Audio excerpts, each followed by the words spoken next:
की press conference का बुनियादी मकसद भारतीय मीडिया का वो प्रोपोगेंडा बेनकाब करना है जो चैंपियंस ट्रॉफी के हवाले से किया जा रहा है और ये कहा जा रहा है कि पाकिस्तान क्रिकेट बोर्ड को इस टूर्नामेंट के इनेकाद से भारी नुकसान हुआ है। तो जो ये पाकिस्तान दुश्मन भारतीय मीडिया है, इसने हस्बे साबिक हस्बे आदत झूठ की एक दुकान सजाई है जिसे आज हम उजाड़ के जाएंगे। और हकीकत यह है कि पाकिस्तान क्रिकेट बोर्ड को चैंपियंस ट्रॉफी के इनेकाद से जो मुनाफे का तखमीना है वो 3 अरब रुपए है। जो ये प्रोपोगंडा कर रहे थे आपके नहीं भारतीय मीडिया और भारतीय क्रिकेट बोर्ड वाले लोग जो नहीं चाहते थे पाकिस्तान को मुनाफा हो, वो उनको जो है वो मुंह तोड़ जवाब दिया आज पाकिस्तान क्रिकेट बोर्ड मुंह तोड़ जवाब है। अच्छा, क्या दिया जवाब बताएं। उन्होंने कहा जी पाकिस्तान क्रिकेट बोर्ड को कोई नुकसान नहीं हुआ, चैंपियंस ट्रॉफी में पाकिस्तान क्रिकेट बोर्ड को फायदा ही हुआ। अच्छा, अब जो नुकसान का वो हमें तखमीना तकरीबन बता रहे हैं वो 85% लॉस बता रहे हैं और प्लेयर्स कहते हैं जी उनको काफी उनको भी मुश्किलात का सामना करना पड़ा। और अगर इंडियन रुपीस में वो कन्वर्ट करके कह रहे हैं जी 869 करोड़ यानी 869 करोड़ का जी इंडियन रुपीस पाकिस्तान को नुकसान हुआ है। तो ये इनका बड़ा दावा है। अब इसी प्रोपेगेंडे को देख लें, एंकर को मैं कहता हूं पूरे 100 के 100 मार्क्स मिलने चाहिए। जिस तरह वो झूठ बोल रही है, जिस तरह वो फैक्चुअल मिस्टेक्स कर रही है और इतने कॉन्फिडेंस से बोल रही है कि इतने करोड़ रुपए का लॉस हो गया। हाँ, काम तो उनका है कि जी 3 अरब का हम गेट मनी कमाएंगे। गेट मनी 3 अरब यूएसडी में 10 मिलियन पीके 10 मिलियन यूएसडी बनती है। 6 मिलियन तो टोटल हमारी होस्ट की है, लेकिन 6 मिलियन या 7.5 मिलियन से ज्यादा हम नहीं बना पाएंगे। तो ये जो अमाउंट है थोड़ा सा डिस्ट्रैक्टेड लग रहा है। हर चीज में एक आके जी इंडियन मीडिया ने कर दिया, मतलब वो आप you are playing for the gallery. एक खास पॉइंट जिस पर बात की है चीफ फाइनेंस ऑफिसर ने, उन्होंने बोला कि अगर भारत ये समझ रहा है कि चैंपियंस ट्रॉफी के लिए पाकिस्तान में अपनी टीम ना भेजकर पाकिस्तान को माली नुकसान पहुंचाया गया है, तो पाकिस्तान भी इसका रद्देअमल देगा और फिर भारत को भी माली नुकसान उठाना पड़ेगा जब हमारी टीम T20 वर्ल्ड कप खेलने भारत नहीं जाएगी। और अगर इंडिया ने कोई पाकिस्तान का माली नुकसान करने की कोशिश की है तो जवाबी तौर पे उनका भी माली नुकसान होने जा रहा है, क्योंकि आपको पता है कि इंडिया पाकिस्तान के मैचेस हॉट केक होते हैं। और ये जो 3 साल के लिए अब पाकिस्तान का डिसाइड हो गया कि हम भी इंडिया नहीं जाएंगे, तो मेरा ख्याल है कि जो चैंपियंस ट्रॉफी में अगर कोई फाइनेंशियल लॉस पाकिस्तान को होने जा रहा है तो उससे ज्यादा फाइनेंशियल लॉस जो है वो पाकिस्तान के इंडिया ना जाने की सूरत में इंडिया को उठाना पड़ेगा। और शाहिद साहब, अब should be worried about it, should be worried about it कि इंडिया जो कर रहा है, या फिर हमने आज जो रिबटल दिया है, जो प्रेस कॉन्फ्रेंस करके जवाब दिया, it's enough. As long as हमारे फैक्ट्स नहीं है हमें वरीड नहीं होना चाहिए, लेकिन हमें साथ ही साथ अपना हाउस इन ऑर्डर करना है। जब तक हमारी टीम टॉप टीमों में नहीं होगी, टॉप 3 टीमों में, हमें दुनिया लिफ्ट नहीं कराएगी। अभी विमेंस वर्ल्ड कप होना है इंडिया में, जिसके लिए पाकिस्तान की टीम ने अभी क्वालिफाई करना है। वो तो ये सोच रहे होंगे कि पाकिस्तान की विमेंस टीम क्वालिफाई ना करे ताकि वो जो झगड़ा हो कि पाकिस्तान विमेंस टीम जाएगी इंडिया या नहीं जाएगी। शटअप कॉल दिया इंडियन मीडिया को भी और इंडियन कौन सी शटअप कॉल है? वो 58 करोड़ तो वो अपनी टीम उधर स्टाफ में और लोगों में बांट रहे हैं, उन्हें इससे क्या लगेगा? नीरव हो गया, मुनाफा हो गया, बड़े ज्यादा अरबों रुपए आ गए। मैंने दसो जे ना मुनाफा आ रहा सी, फिर भी सारी मैच फीस काट दी। आपके नहीं भारतीय मीडिया और भारतीय क्रिकेट बोर्ड वाले लोग जो नहीं चाहते थे पाकिस्तान को मुनाफा हो, वो उनको जो है वो मुंह तोड़ जवाब दिया आज पाकिस्तान क्रिकेट बोर्ड मुंह तोड़ जवाब है। अच्छा, क्या दिया जवाब बताएं। उन्होंने कहा जी पाकिस्तान क्रिकेट बोर्ड को कोई नुकसान नहीं हुआ, चैंपियंस ट्रॉफी में पाकिस्तान क्रिकेट बोर्ड को फायदा ही हुआ। ठीक है, पाकिस्तान क्रिकेट बोर्ड जो है वो तखमीना लगा रहा था कि 2 अरब का फायदा होगा और वो उनकी सोच से ज्यादा फायदा हुआ, वो 3 अरब का फायदा हुआ पाकिस्तान क्रिकेट बोर्ड को। और गेट मनी और जो फीस है, होस्टिंग राइट्स, होस्टिंग फीस है, उसकी मद में तकरीबन 3 अरब रुपए का प्रॉफिट हुआ है पाकिस्तान क्रिकेट, इसलिए मैच फीस काट दी। ठीक है, 30 से 40 करोड़ रुपए की, 40 से 50 करोड़ रुपए की ऑडियंस गेट बनी है पाकिस्तान में जो मैचेस हुए हैं, रिकॉर्ड। ये गवाह है वहाँ पे। इतना बंदा था कि 30-40 लाहौर का ये नहीं कह सकती कि लाहौर में बंदा नहीं था। लाहौर में बंदा था, कराची भी सी पहले, कराची भी आखिरी मैच तो खाली था, ना करें हैं, शुरू के मैचेस में था, शुरू के 1-2 में आगे थे। मैंने भी वैसे देखा था लाइव, और खाली था। नहीं मामू बना रहे यार, उनको झूठ बोलने की। देखो मेरी बात, 7 CFO बैठे थे, उनके चीफ फाइनेंशियल ऑफिसर थे पाकिस्तान क्रिकेट बोर्ड के। अच्छा, उनको साथ बिठा के ऑन रिकॉर्ड करके झूठ बोलने की क्या जरूरत है? आमिर मीर साहब ने प्रेस कॉन्फ्रेंस की है और बाकायदा तौर पर बताया है, शटअप कॉल दिया है इंडियन मीडिया को भी और इंडियन कौन सी शटअप कॉल है? वो 58 करोड़ तो वो अपनी टीम उधर स्टाफ में और लोगों में बांट रहे हैं, उन्हें इससे क्या लगेगा? नीरव हो गया, मुनाफा हो गया, बड़े ज्यादा अरबों रुपए आ गए। मैंने दसो जे ना मुनाफा आ रहा सी, फिर भी सारी मैच फीस काट दी प्लेयर्स की। कोई फायदा नहीं है कि चैंपियंस ट्रॉफी में आपको अरबों का फायदा हुआ है, करोड़ों का हुआ है, लाखों का हुआ है, प्लेयर्स आपके जो है वो सारे आईपीएल के इंतजार में थे, क्यों रहा? आज हुआ ये कि चेयरमैन पाकिस्तान क्रिकेट बोर्ड के एडवाइजर आमिर मीर कहते हैं कि आईसीसी चैंपियंस ट्रॉफी में पीसीबी के नुकसान से मुताल्लिक भारतीय मीडिया पे बहुत प्रोपेगेंडा किया जा रहा है। इन खबरों से इनकी सदाकत नहीं। अच्छा, अब जो नुकसान का वो हमें तखमीना तकरीबन बता रहे हैं, वो 85% लॉस बता रहे हैं और प्लेयर्स कहते हैं जी उनको उनको भी मुश्किलात का सामना करना पड़ा। और अगर इंडियन रुपीज में वो कन्वर्ट करके कह रहे हैं जी 869 करोड़ यानी 869 करोड़ का जी इंडियन रुपीस पाकिस्तान को नुकसान हुआ है। तो ये इनका बड़ा दावा है। शायद साहब, चैंपियंस ट्रॉफी का कामयाब इनेकाद हुआ, पाकिस्तान ने होस्ट किया, लेकिन भारत ने जो किरदार अदा किया है, जो जिस तरह से भारतीय मीडिया ने प्रोपोगेट किया है हर एक चीज को और हर एक स्टेप के ऊपर जो है वो कुछ ना कुछ प्रोपेगेंडा करने की कोशिश की है, भारत के किरदार को कैसे देखते हैं आप? अब इसी प्रोपेगेंडे को देख लें। एंकर को मैं कहता हूं पूरे 100 के 100 मार्क्स मिलने चाहिए। जिस तरह वो झूठ बोल रही है, जिस तरह वो फैक्चुअल मिस्टेक्स कर रही है और इतने कॉन्फिडेंस से बोल रही है कि इतने करोड़ रुपए का लॉस हो गया। हाँ, काम तो उनका है, लेकिन पाकिस्तान क्रिकेट बोर्ड को मैं ग्रुप में थक गया। इतने वो क्लिप आया है, वो एक ही क्लिप 100 दफा मुझे मुख्तलिफ लोगों से भेजा गया। कोई यूके से, कोई यूनान से, कोई यूएसए से, कोई दुबई से, कि क्या पाकिस्तान को वाकई लॉस हो। मैंने कहा नहीं, ये प्रोपेगेंडा है। पाकिस्तान क्रिकेट बोर्ड को चाहिए इसका रिबटल इशू करे, इसकी तरदीद करे। और आज बिलाखिर आमिर मीर ने और ये सारा हिसाब किताब इन्होंने किया होगा। इसको जाहिर है इसमें इनको एक हफ्ते से 10 दिन लग गए। अब पाकिस्तान क्रिकेट बोर्ड ये कह रहा है कि हमें तखमीनी तौर पर तकरीबन 2.5 से 3 अरब रुपए का फायदा होगा।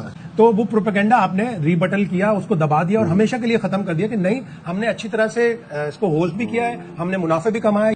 वो तो 85% का लॉस हमें बता रहे हैं, एक तो किस बुनियाद पे बता रहे हैं, और दूसरा ये कि पाकिस्तान का अगर लॉस हुआ है अकॉर्डिंग टू इंडियंस तो उनको तो खुश होना चाहिए। उन्हें क्या तकलीफ है? इसी में खुशी ढूंढ रहे हैं ना कि हमें लॉस हो गया, हमने चैंपियंस ट्रॉफी कराई, हमारी टीम भी अच्छा ना कर सकी, हमने अच्छा इनेकाद कराया, हमने सिक्योरिटी पूरी टीमों को सबको दी, कोई प्रॉब्लम नहीं हुआ। सबने 7 टीमें यहाँ खेल रही थी पाकिस्तान को इंक्लूड करके और 6 फॉरेन टीम खेल रही थी। जब उन लोगों को कोई प्रॉब्लम नहीं हुआ तो इंडिया को ये प्रॉब्लम था, चले आपने बाहर खेल लिया। लेकिन उसके बाद उनका मीडिया बेइंतहा प्रोपेगेंडा करता है। और ये बिल्कुल जो लॉसेज वाला है, ये तो बिल्कुल बेबुनियाद प्रोपेगेंडा था। वो सिर्फ एक चीज को लेकर चल रहे थे कि आईसीसी ने उन्हें $6 मिलियन दिए। $6 मिलियन तो पाकिस्तान की होस्टिंग फीस थी जो पाकिस्तान को हर सूरत में मिलनी थी, और $70 मिलियन उसका बजट था। उसमें से अब जितना भी खर्चा हुआ होगा और जो अर्न किया होगा वो निकाल के पाकिस्तान क्रिकेट बोर्ड कह रहा है कि हमें 2 से 3 अरब रुपए का फायदा है। तो आईसीसी का क्या रोल बनता है इस सारे सूरत हाल में आके हकाइक बताने के लिए? आईसीसी को आगे बढ़ के करना चाहिए था। आईसीसी के चेयरमैन की तरफ से जो जय शाह हैं, वो भी इंडियन है, उन्होंने तो पाकिस्तान का नाम तक नहीं लिखा। उन्होंने सब स्टेक होल्डर्स की तारीफ की, उन्हें भी पाकिस्तान बड़ा दिल का मुजाहरा करके उनकी टीम तो जीती है, उनकी टीम ने तो पूरा चैंपियंस ट्रॉफी का मेला लूट लिया। यानी कि बड़ी पोस्ट पे आने के लिए आपको दिल भी बड़ा करना चाहिए। बिल्कुल करना चाहिए और इंडिया को अब ये चीज करनी पड़ेगी। और शाहिद साहब, अब should be worried about it, should be worried about it कि इंडिया जो कर रहा है, या फिर हमने आज जो रिबटल दिया है, जो प्रेस कॉन्फ्रेंस करके जवाब दिया, it's enough? As long as हमारे फैक्ट्स नहीं है, हमें वरीड नहीं होना चाहिए, लेकिन हमें साथ ही साथ अपना हाउस इन ऑर्डर करना है। जब तक हमारी टीम टॉप टीमों में नहीं होगी, टॉप 3 टीमों में, हमें दुनिया लिफ्ट नहीं कराएगी। अभी विमेंस वर्ल्ड कप होना है इंडिया में, जिसके लिए पाकिस्तान की टीम ने अभी क्वालिफाई करना है। वो तो ये सोच रहे होंगे कि पाकिस्तान की विमेंस टीम क्वालिफाई ना करे, ताकि वो जो झगड़ा हो कि पाकिस्तान विमेंस टीम जाएगी इंडिया या नहीं जाएगी। तो हमारी विमेंस टीम, मेंस टीम, सबको अच्छा होना पड़ेगा ताकि international cricket fraternity, international cricket world हमें वो वैल्यू कराए जो जिसके हम डिजर्व। और विमेंस टीम के लिए भी यही अप्लाई होगा कि हम इंडिया में मैच नहीं खेलें। अभी तक तो यही है, लेकिन अब पाकिस्तान की टीम अगर विमेंस टीम क्वालिफाई करेगी तो आगे बात बढ़ेगी ना। अल्लाह करे कि क्वालिफाई करे तो फिर ये मामला एक दफा दोबारा होगा। वो अभी प्रेस कॉन्फ्रेंस हुई है पीसीबी की, हमारे बोर्ड को जरूरत क्या थी इसको डिफेंड करने की? आई अग्री, इंडियन मीडिया ने रिपोर्ट करके उसमें सेल्फ एग्जैचुरेटेड अमाउंट्स को कोट किया है, वो 700 करोड़, वो 800 करोड़। और आज हमारे बोर्ड की तरफ से ही नहीं बनता था कि बोर्ड बैठ के आज ये बोले ये इंडियन मीडिया के प्रोपेगेंडा को आज मैं तहस नहस करने आया। लेकिन 13 फेब को एक और खबर आई कि 12 फरवरी या 11 फरवरी को, मुझे एग्जैक्ट डेट अभी सजेन में नहीं है, कि बीओजी की मीटिंग के अंदर ये बताया गया कि हमारा खर्चा एक्सटेंड हो चुका है, हम 12.8 बिलियन की जगह आप 18 बिलियन के खर्चे पे जा रहे हैं। तो ऐसी ये जो जावेद मुर्तजा साहब ने बात की है, लेकिन ये बात आप थोड़ी सी गलत कोट कर गए आज, ऐसा नहीं है। फिर ये बात की जा रही है कि जी हमने 3 अरब पाकिस्तानी का प्रॉफिट कमा लिया, 3 अरब पाकिस्तानी का प्रॉफिट कमा लिया गेट मनी से। ये भी फैक्चुअली इनकरेक्ट वो क्या कहते हैं फिगर लग रहा है। तो भाई 6 मिलियन की तो हमारी सिर्फ होस्टिंग फी है, 10 मिलियन हमने गेट मनी में कैसे बना लिया? 3 अरब कैसे कमाएंगे यार? 6 मिलियन, अब आप खुद सोचिए, इन्होंने 3 अरब की अमाउंट कोट कि जी 3 अरब का हम गेट मनी कमाएंगे। गेट मनी 3 अरब यूएसडी में 10 मिलियन $10 मिलियन यूएसडी बनती है। 6 मिलियन तो टोटल हमारी होस्ट की है, लेकिन 6 मिलियन या 7.5 मिलियन से ज्यादा हम नहीं बना पाएंगे। तो ये जो अमाउंट है थोड़ा सा डिस्ट्रैक्टेड लग रहा है। हर चीज में एक आके जी इंडियन मीडिया ने कर दिया, मतलब वो आप you are playing for the gallery कि जी इंडियन मीडिया पे डाल के बताओ हम तो, और बोला भी कि आज हम दुनिया के तीसरे मिड टर्निंग बोर्ड है, जो कि फैक्चुअली गलत है ये बात। लेकिन एक आम फैम बंदे के दिमाग में ये बात डाल दी गई है तो इंडियन मीडिया का प्रोपेगेंडा तो दुनिया का तीसरा अमीर तरीन बोर्ड है, दफा कर रहा हूं, अगर हम दुनिया का तीसरा अमीर तरीन बोर्ड है, सो क्यों हम अपनी लड़कियों को 9 महीने बाद डोमेस्टिक कॉन्ट्रैक्ट दे रहे हैं 125 USD पर मंथ। अगर हम इतना ही अमीर बोर्ड है तो अपनी बच्चियों के लिए पर एनम जो $3,700 वो बना सकती, क्यों ना हम उसको $30,000 के ऊपर एक्सीड कर दें। मतलब मेरी तो हंसी छूट गई कि जब वो उन्होंने ओपनिंग स्टेटमेंट दी ना आमिर साहब की, कि जब वो बोल रहे हैं कि 10 मिलियन का हमें प्रॉफिट हुआ, तो वो CFO साहब साथ में तालियां, मतलब classical example of politic, how when the politics take the center stage into a certain cricketing board। हाँ, इतना नहीं है तो इतने बड़े साहिबान, इतने जबरदस्त लोगों को, इतने दुनिया के तीसरे रिचेस्ट बोर्ड के ऑफिशियल्स को निकल के क्या जरूरत थी प्रेस कॉन्फ्रेंस करके सब ये बताने की। देखिए जी, तो इंडियन IPL इतिहास के सबसे खतरनाक catch. Number 1, AB de Villiers. Royal Challengers Bengaluru के स्टार बल्लेबाज डिविलियर्स IPL इतिहास के सबसे खतरनाक कैच पकड़ने वाले खिलाड़ी हैं। बता दे, डिविलियर्स ने हैदराबाद के खिलाफ हेल्स का कैच बाउंड्री लाइन पर उड़कर पकड़ लिया, जिसके बाद इस कैच की चर्चा पूरे क्रिकेट जगत में हुई थी। AB डिविलियर्स के इस शानदार कैच के बाद RCB ने हारा हुआ मैच जीत लिया था। Number 2, Kieron Pollard. Mumbai Indians के स्टार ऑलराउंडर खिलाड़ी पोलार्ड ने साल 2019 में सुरेश रैना का एक ऐसा उड़ते हुए कैच पकड़े जिसे देखकर पोलार्ड को हर कोई उड़ता पोलार्ड कहने लगे।